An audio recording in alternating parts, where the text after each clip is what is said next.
Hello students, now we are going to solve question number 17 of non-profit organization from the book DK Goyal. Let's see the question.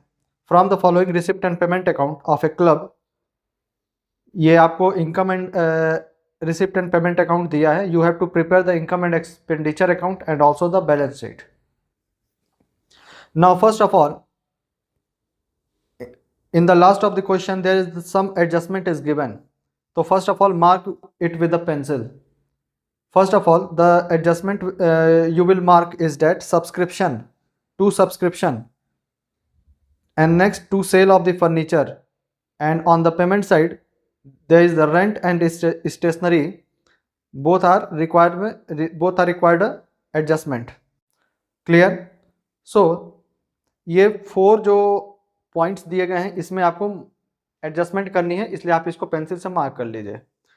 Next point ये है कि subscription की जो बातें हैं वो last year से भी रिलेटेड हैं. Okay, subscription is related to last year also, and when there is the point of the last year, ठीक है, when the last year point is given related to subscription, income, rent, outstanding, any outstanding expenses, so it is understandable that you have to prepare a balance sheet, opening balance sheet. Clear है? To find out the opening capital, you have to prepare the opening balance sheet. क्योंकि अगर last year से related है तो ये 100% sure है कि उस एनपीओ के पास कुछ ना कुछ ओपनिंग कैपिटल या स्टार्टिंग में कुछ कैपिटल होगा, ठीक है, जो कि कैरी फॉरवर्ड होता रहेगा. तो उस ओपनिंग कैपिटल को फाइंड आउट करने के लिए you have to prepare the opening balance sheet. Let's see the question one by one. The first point is to balance BD 6000. Okay, this is the opening balance of the cash. Clear? This is the opening balance of the cash, and so it will be written in opening balance sheet as on 1st April 2018. Cash is 6000. The next point is subscription. It is the income, so we will write by subscription, and the amount is 40,000. Amount is 40,000. ठीक है, subscription, and this subscription receive include a 600 receive in advance. ठीक है, एक adjustment छोटा सा point दिया गया है इसमें, इंक्लूडिंग 600 रिसीव इन एडवांस. अब इस एडवांस का कोई डेट नहीं है तो हम यही मान के चलेंगे कि ये इस साल ही रिसीव हुआ है. अब एक बात बताइए कि आप 31 मार्च को अब जब आप बनाने लगे 2019 में जब आप इनकम एंड एक्सपेंस अकाउंट बना रहे हो, उसी दिन कोई 600 रुपीज़ एडवांस में रिसीव हो गया, तो क्या ये इस साल से रिलेटेड इनकम है या नेक्स्ट ईयर से रिलेटेड है? नेक्स्ट ईयर से रिलेटेड है. तो नेक्स्ट ईयर से रिलेटेड है तो we will subtract it from less advance subscription, and amount is 600 ना 400 600 सॉरी 600. ठीक है, एडवांस सब्सक्रिप्शन 600 रुपीज़ का है और ये इस साल से रिलेटेड है. ठीक, तो ये आपकी क्लोजिंग बैलेंस शीट में लायबिलिटी साइड में रिप्रेजेंट होगा एडवांस सब्सक्रिप्शन 600. ठीक, साथ ही साथ पोस्टिंग करते चलेंगे तो पॉइंट्स क्लियर हो जाएंगे. तो 40,000 ये हो गया, यहाँ भी हो गया. नेक्स्ट है subscription include 3200 for the last year. ठीक है, subscription include 3200 for the last year. Last year से रिलेटेड सब्सक्रिप्शन कितना है? 3200 है. सो ये लास्ट ईयर से रिलेटेड है तो हम क्या करेंगे, इसको यहाँ से लेस कर देंगे. Less outstanding subscription last year. Last year का मतलब ये कर लेते हैं 31 मार्च 2018 कर लेते हैं. ठीक है, 31 मार्च 18 हमने लिख दिया है. तो अमाउंट कितना है? 3200. ये भी लेस हो गया. क्लियर, ये भी लेस हो गया.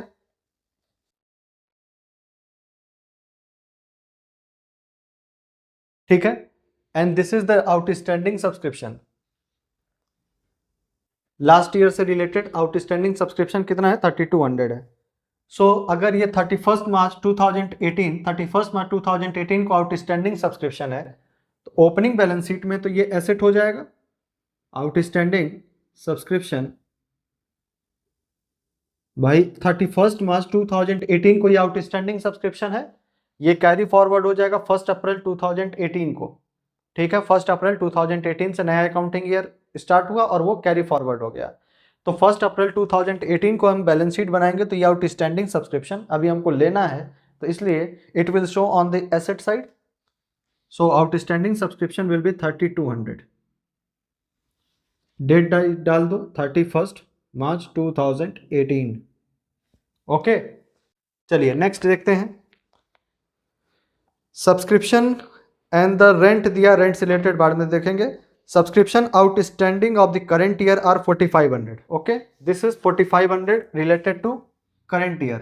So we will add this, add outstanding subscription 31st March 2019 and 4500 हम इसमें ऐड कर देंगे। और जब ये यहाँ पे आउटस्टैंडिंग सब्सक्रिप्शन करेंट ईयर का है, it is the asset of subscription, outstanding subscription and the amount is 4500। Okay, ये नेक्स्ट ईयर का सॉरी करेंट ईयर का एसेट हो जाएगा, ठीक है। Everything related to subscription is complete. Now we will add this 40,000 minus 600 minus 3200 plus 4500 40700, ठीक है, 40700।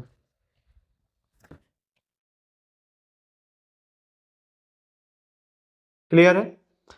फिर द नेक्स्ट है interest on the investment is 6000। Interest on the investment by interest on investment 6000, ठीक है। इंटरेस्ट ऑन द इन्वेस्टमेंट की जो cost दी गई है वो 6000 दी गई है। नेक्स्ट इसमें पॉइंट दिया गया है cost of the investment is 50,000। Clear है। अब इन्वेस्टमेंट होगा तभी उसका इंटरेस्ट है, और इन्वेस्टमेंट की वैल्यू भी हमको दे दिया गया है, तो it will be written in asset side investment and the value is 50,000, ठीक है। इन्वेस्टमेंट की जो वैल्यू है वो 50,000 की है। और एक बात और समझ लो कि जब और कुछ दिया तो है नहीं है कि परचेज कब किया है और कब नहीं परचेज किया गया है, या कुछ ऐसा कुछ रिलेटेड और ऑप्शन इसमें है ही नहीं।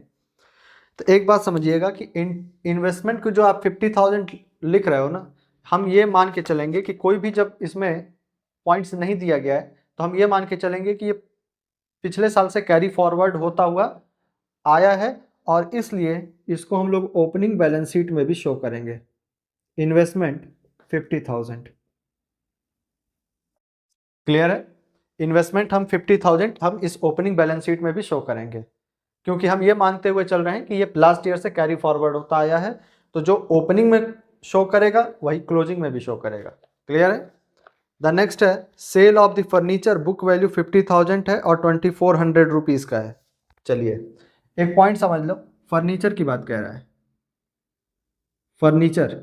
फर्नीचर जो है इसकी बुक वैल्यू है 5,000 रुपीज़, और आप इसको सेल कर रहे हो 2400 रुपीज़ में, ठीक है।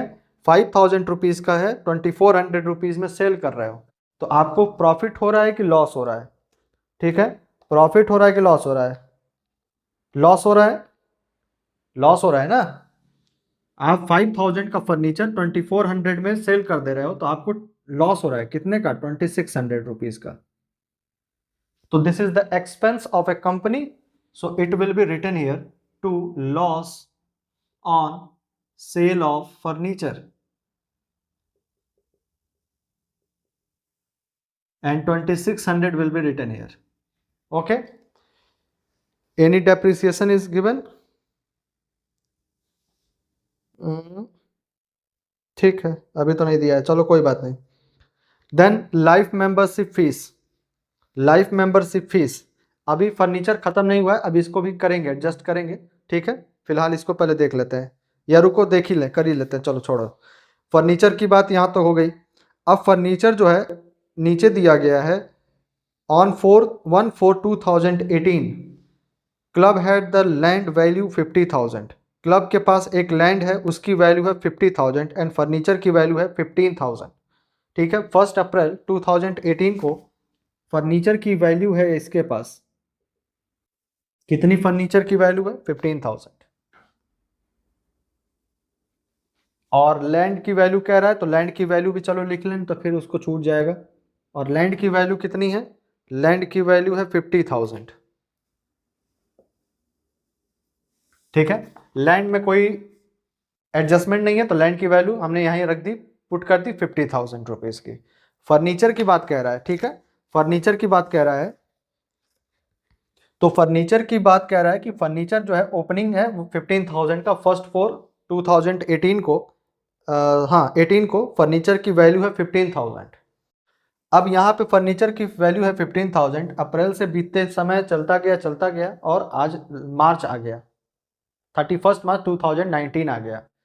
पता चला कि ये फर्नीचर तो यहाँ भी शो करेंगे 15,000 का। ठीक है, फर्नीचर जो यहाँ पे था, सॉरी कितने का था, हाँ 15,000 का था, 15,000 का फर्नीचर यहाँ भी शो होगा। बट क्या हुआ कि समय आता गया और आपने 5,000 रुपीज़ का 5,000 रुपीज़ के बुक वैल्यू वाला फर्नीचर आपने सेल कर दिया, 2400 में सेल कर दिया। तो अब इसमें हम लेस कर देंगे, क्यों? क्योंकि पार्ट ऑफ द फर्नीचर आपने सेल कर दिया है। ठीक है, आपने कुछ part of the furniture sell कर दिया है, तो वी विल सब लेस सेल, सेल्स कर देंगे। कितने का सेल हुआ है? 5,000 रुपीज का। ठीक है, 5,000 रुपीज का सेल हुआ, 2400 नहीं लिखेंगे, 5,000 का सेल हुआ है। अब क्या वैल्यू आ गई इसकी? 10,000 आ गई। डेप्रिसिएशन की बात तो नहीं कह रहा है ना, कहीं पर नीचे डेप्रिसिएशन तो दिया नहीं है, नहीं दिया है, तो कोई बात नहीं, नहीं दिया तो नहीं लिखेंगे। ठीक, फिर लैंड की वैल्यू 50,000 है, इससे रिलेटेड कोई और मेरे पास इंफॉर्मेशन नहीं है, so the land value will remain same and land value will be 50,000 at the end of the year. ठीक है, आई बात समझ में? लैंड की जो वैल्यू है वो 15,000 ही है, 50,000 ही है। Now life membership fees, life membership fees is the liability, life membership fees या लाइफ मेंबरशिप फीस को जो है ना हम कैपिटल में ऐड करते हैं। ठीक है, तो लाइफ मेंबरशिप फीस, एक काम करो यहाँ पे एक चीज समझ लो, कैपिटल फंड, कैपिटल फंड अभी निकालना होगा, लिखेंगे यहाँ पे, इसमें हम सरप्लस को ऐड करेंगे, सरप्लस, और इसमें ऐड करेंगे लाइफ मेंबरशिप फीस।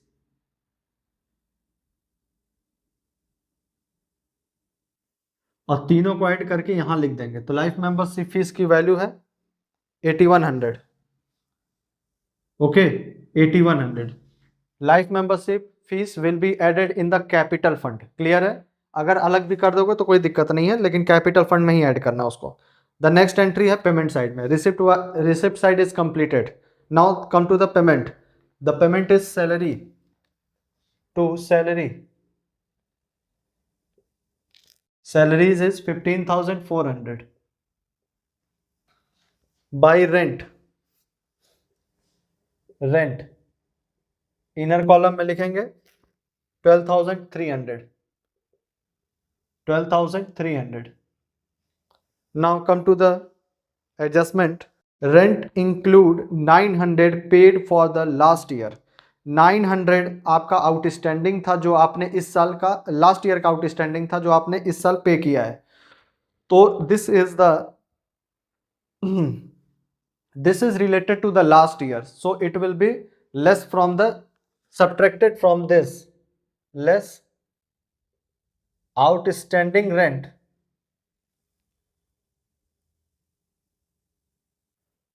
नहीं, rent paid, rent paid of last year. Last year कितना रेंट था? 900 हमने पे किया था, we will subtract it from 12,000 and rent outstanding for this month of March is 1000। ठीक है, और मार्च का जो आउटस्टैंडिंग रेंट है वो 1000 रुपीज का है। ठीक है, रेंट जो है वो 1000 रुपीज इस साल का है। तो add outstanding rent 1000 rupees and the total of this will be 12300 minus 900 plus 1000 12400 12400। ठीक है, 12400। now this is the outstanding rent paid for the last year. This is the related to the last year. Clear? So it will be come under the liability side of the opening balance sheet. Outstanding rent 900। ठीक है, 900 and rent outstanding for the month of the March is, ये अभी भी still outstanding है। Clear है, ये अभी outstanding है। So it will come under the liability of closing balance sheet. Outstanding rent 1000, liability side में ये आ जाएगा 1000 रुपीज का। ठीक है, next point is stationery 700 to stationery 700 to stationery 700 less नहीं, इसमें भी कुछ है क्या? हाँ, payment of the stationery is also due for 250 rupees. इसका भी अभी आउटस्टैंडिंग बैलेंस 250 रुपीज ड्यू है। ठीक है, इसका भी अभी आउटस्टैंडिंग बैलेंस 250 रुपीज ड्यू है। अब इसमें तो लास्ट ईयर नहीं कह रहा, तो हम यही मान के चलेंगे कि दिस इज करेंट ईयर। ठीक है, तो add outstanding stationery 250 and total of 950। now this is the outstanding stationery amount for the current year, so it will come under the balance sheet, closing balance sheet, outstanding is stationery 250 rupees। ठीक है, 250 rupees। the next is postage, by postage, sorry, to postage, and postage का 400 rupees. Bicycle, bicycle जो है ये आपका एक asset के रूप में माना जाएगा। ठीक है, bicycle is your asset of the NPO. So bicycle 1800 is the asset। government bond is also an asset। government bond is the asset of 12,500।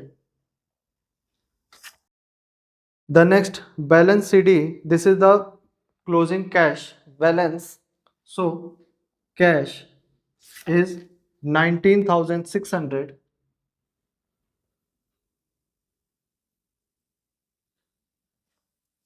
ठीक, all the points is completed। now let's see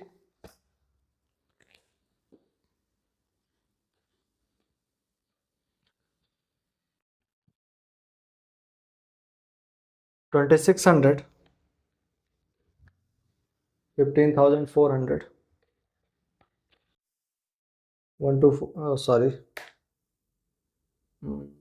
चलो 40700 plus 6000, 46700,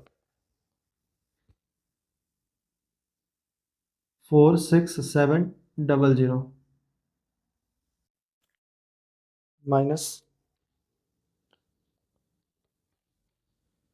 154,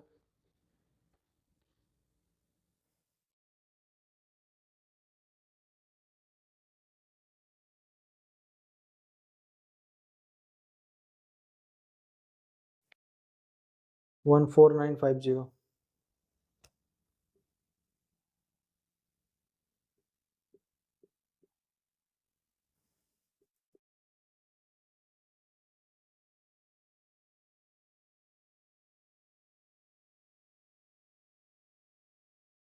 to surplus, surplus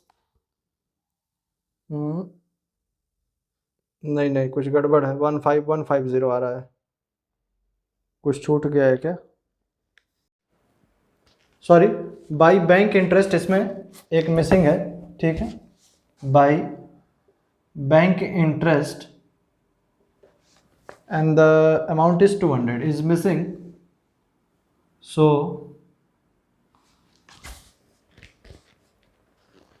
46700 था ना, 469 हो जाएगा 00, 46900 and 200 इसमें add कर देंगे 151, ठीक है, आएगा 15150, 15150,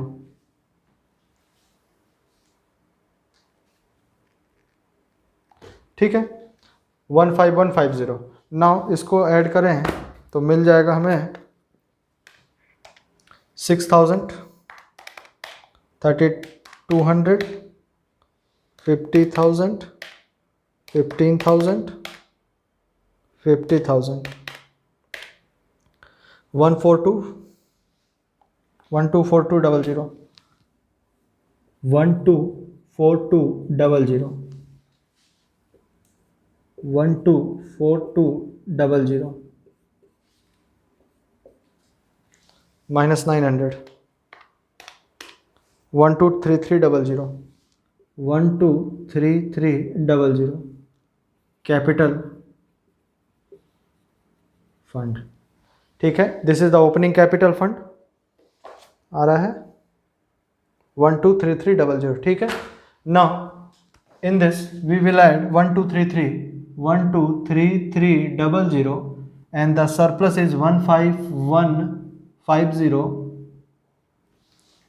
and इन तीनों को ऐड करेंगे 1233 plus 15150 plus 8100 equal to 146550. The total is 1414550 plus 600 plus 1000 250 148400 148400 और इसका 4500 50,000 10,000 50,000 1800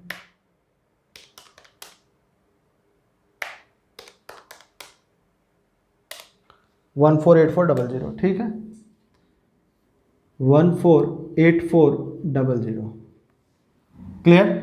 so your question number 17 is completed, ठीक, and in the next video we will solve question number 19, okay, ठीक, see you in the next video, thank you।